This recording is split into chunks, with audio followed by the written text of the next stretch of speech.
अरे तनिषा, एवढा उशीर कसं काय झाला तुला यायला? काय सांगू मॅडम तुम्हाला, का? काय झालं? आज मी कॅबने येत होती आणि नेहमीच्या रोडला ना खूप ट्रॅफिक होता, त्यामुळे गाडी ड्रायव्हरने दुसऱ्या रूटने वळवली. मग? आणि तो रोड खूप शांत होता, त्यामुळे मी खूप घाबरली आणि लगेच बाबांना फोन लावला. पण नशीब ड्रायव्हरने मला सुखरूप इथे आणून सोडलं.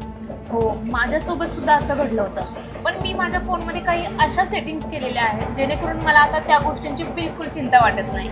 म्हणजे तुझा फोन दे, मी तुला सांगतो. तू उबर ॲप ओपन केल्यानंतर अकाउंटमध्ये सेटिंग्समध्ये जायचं आहे. त्याच्यानंतर सेफ्टी प्रिफरन्सेस म्हणून एक ऑप्शन येईल, ज्याच्यामध्ये तुला 3 ऑप्शन्स मिळणार आहेत.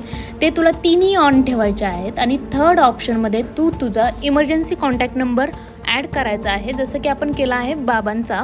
Add to preferences, done. जेणेकरून तुझ्या फॅमिलीला सुद्धा कॅब डिटेल्स किंवा GPS लोकेशन वगैरे लगेच सेंड होईल. ओलामध्ये पण असंच होतं का? अरे ओलामध्ये तर खूप सिम्पल ट्रिक आहे. तुला फक्त इमर्जन्सी कॉन्टॅक्ट ॲड करायचा आहे, झालं. वाव, हे दोन्ही ॲप्स तर खूपच सिक्युअर आहेत. हो.